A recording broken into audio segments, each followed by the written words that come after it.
All right, just a few things to be like kind of conscious of. So it's okay to compare two Boolean operators and ask if they're equal. All right, like it's like saying, you know, does true equal false? But it's not okay to do something like this, like less than or equal to. That doesn't make any sense. So you can't ask any questions about less than or greater than when you're talking about Booleans. All right, so equals equals or not equal to is okay. Also, another thing to kind of be careful with is I can say, you know, print x less than or equal to 27. Now, if you remember earlier, x was not initialized yet. No, we didn't have x. I'm sorry, I thought we did. So let's say x is 15. Then I can say print x is less than or equal to 27, and that will print true. Okay, but what I can't do, I can't try to just throw like a not operator on there, and I've seen students try this. That's going to be an error because you can't, it doesn't make any sense to say not 15. Like what does that mean to say not 15?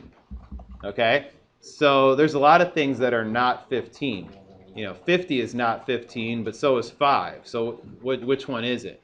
Now, what you could do, okay, is you could say not parentheses x greater than or equal to 27.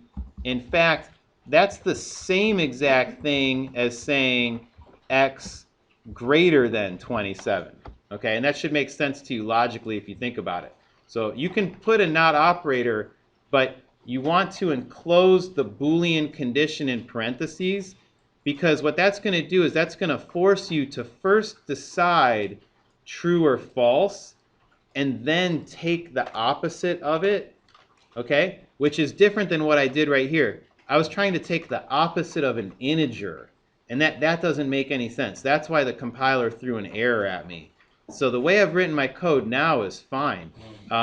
And since x is less than or equal to 27, which would print true, if I said not x less than or equal to 27, then that should print false. Okay, and it will, if we just give it a quick run, we'll see that.